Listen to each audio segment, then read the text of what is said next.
Shalom, shalom, shalom. Selamat pagi masyarakat iman yang dikasihi oleh Tuhan. Hari ini kita akan membuka hati, telinga, pikiran kita untuk Tuhan, untuk boleh hadir di tengah-tengah kehidupan kita. Karena kita percaya bahwa ketika kita menyerahkan kehidupan kita kepada Tuhan, maka yang memimpin hidup kita ini bukan hanya diri kita lagi, bukan nahkodanya kita lagi, tetapi Tuhan yang maha tahu, maha mengerti, dan maha penyedia. Mari bersama-sama kita pujikan Kidung Jemaat 53, Kidung Jemaat 53, bait pertama dan yang kedua. Tuhan Allah telah berfirman. Kidung Jemaat 53, bait pertama dan yang kedua.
Tuhan, kami percaya bahwa hari ini Tuhan juga akan berfirman di tengah-tengah kehidupan kami, dan biarlah kami menjadi pendengar-pendengar yang baik.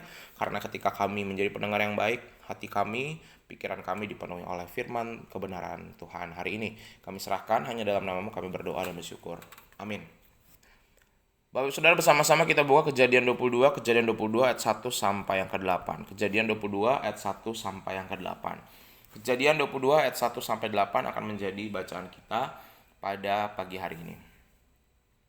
Dengarkanlah sabda Tuhan. Setelah semuanya itu Allah mencoba Abraham. Ia berfirman kepadanya, Abraham, lalu sautnya, ya Tuhan. Firman-Nya, ambillah anakmu yang tunggal itu yang engkau kasihi, yakni Ishak, pergilah ke tanah Moria, dan persembahkanlah dia di sana sebagai korban bakaran pada salah satu gunung yang akan kukatakan kepadamu. Keesokan harinya pagi-pagi bangunlah Abraham, ia memasang pelana keledainya dan memanggil 2 orang bujangnya beserta Ishak anaknya. Ia membelah juga kayu untuk korban bakaran itu, lalu berangkatlah ia dan pergi ke tempat dikatakan Allah kepadanya. Ketika pada hari ketiga Abraham melayangkan pandangannya, kelihatanlah kepadanya tempat itu dari jauh. Kata Abraham kepada kedua bujangnya itu, tinggallah kamu di sini dengan keledai ini. Aku beserta anak ini akan pergi ke sana. Kami akan sembahyang, sesudah itu kami kembali kepadamu. Lalu Abraham mengambil kayu untuk korban bakaran itu dan memikulnya ke atas bahu Ishak anaknya, sedang di tangannya dibawanya api dan pisau. Demikianlah keduanya berjalan bersama-sama. Lalu berkatalah Ishak kepada Abraham, ayahnya. Bapa, sahut Abraham, ya anakku. Bertanyalah ia, di sini sudah ada api dan kayu, tetapi di manakah anak domba untuk korban bakaran itu? Sahut Abraham, Allah yang akan menyediakan anak domba untuk korban bakaran baginya, anakku. Demikianlah keduanya berjalan bersama-sama. Bapak Ibu Saudara, pedagang itu salah satu pekerjaan yang paling tua di dunia. Pedagang itu sudah ada jauh dari manusia-manusia purba, dari tahun 150.000 sebelum Masehi, dan awal-awalnya tuh jejak-jejaknya ditemukan di daerah Afrika, di Sungai Nil, ketika antar manusia atau antar desa itu mulai semakin banyak punya kebutuhan, sehingga mereka harus pertama tidak berdagang pakai uang, bertukar, masih barter. Ya, saya punya 10 kilo mangga, saya cuma pakai 5. Nah, dia tukar sama desa yang punya 10 kilo kentang. Nah, gitu. Kami cuma butuh 8, 2 kilonya bisa ditukar. Nah, pedagang itu selalu berusaha ya saya lihat selalu dari jemaat saya, apalagi makin kesini, pedagang tuh nggak bisa cuma jual satu jenis barang gitu ya. Misalnya, pokoknya saya mah cuma sembako aja, saya nggak mau yang lain. Tapi nanti dari sembako berkembang, ternyata ada pelanggan yang butuh jual lampu juga nggak, atau jual ini juga nggak. Tadinya dia nggak sediain tapi jadi disediain. Kenapa? Karena sedapat mungkin kita memuaskan pelanggan, sehingga pelanggan itu datang lagi ke tempat kita untuk membeli komoditas atau barang yang kita punya gitu ya. Jadi lama-lama makin besar ketika kita sudah semakin keuntungannya besar, maka kita akan menjadi toko serba ada. Nah, kita juga punya Allah yang sebenarnya serba ada. Allah serba ada. Kita tahu bahwa Allah penyedia, dia punya segala sesuatu, dia mampu mengadakan sesuatu.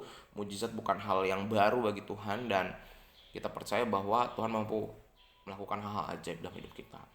Tapi sekalipun kita tahu bahwa Tuhan itu serba ada, tetap ada ketakutan dalam diri kita. Tetap kita ada keraguan, tetap kita ada bersungut-sungutnya, tetap ada kita ketakutannya. Tetapi ini tidak dimiliki oleh Abraham. Abraham belajar dari kesalahannya. Dia sudah tahu, karena dia udah sekali salah sama Tuhan soal beberapa kali lah. Tapi salah satunya soal Ishak ini gitu ya. Dia mengambil Hagar, kemudian dia berbohong gitu ya, mengaku bahwa Sarah bukan istrinya. Jadi banyak banget lah salahnya. Tapi dari situ dia udah tobat. Udah menyadari bahwa Tuhan pasti menyediakan kok. Jangan takut. Dan dalam kisah ini ditunjukkan bagaimana dia sampai berani membawa anak kesayangan yang dinanti-nantikannya untuk dikorbankan. Sekalipun dia tahu bahwa itu perjuangannya panjang gitu, tapi dia tahu bahwa Allah serba ada.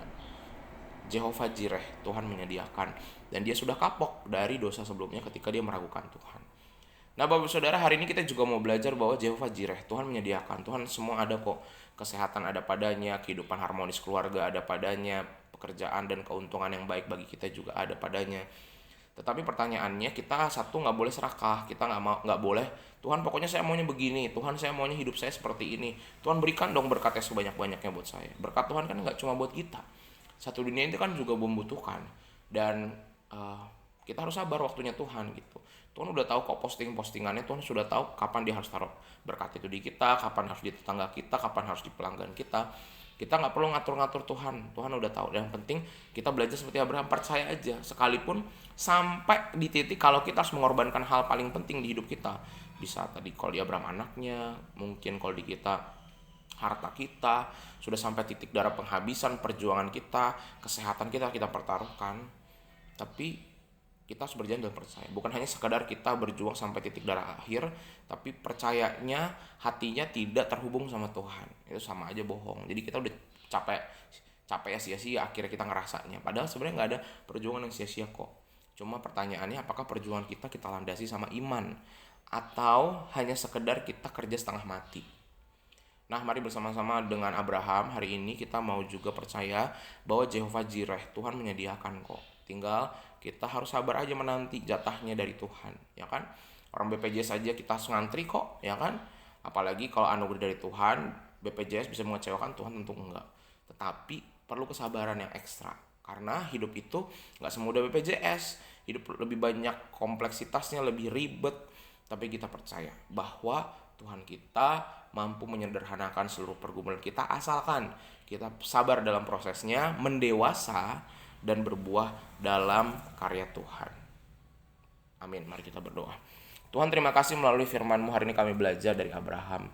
Kami belajar bahwa harus lebih sabar, harus lebih percaya, dan harus lebih yakin bahwa Tuhan serba ada kok. Kenapa kami takut? Kenapa kami ragu? Kenapa kami bimbang? Dan hari ini kami gak mau ragu, takut, dan bimbang.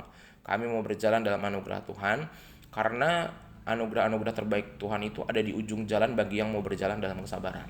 Tapi kalau kami berhenti tengah jalan, mutung, menutup diri, kami gak sampai garis finish. Sehingga kami percaya bagi kami yang setia, Tuhan kami rindu, biarlah Tuhan menggandeng dan berjalan bersama kami. Kami serahkan ya Tuhan, kehidupan kami hari ini hanya di dalam nama-Mu, kami berdoa dan bersyukur. Amin. Selamat pagi, Tuhan Yesus memberkati, tetap bersemangat.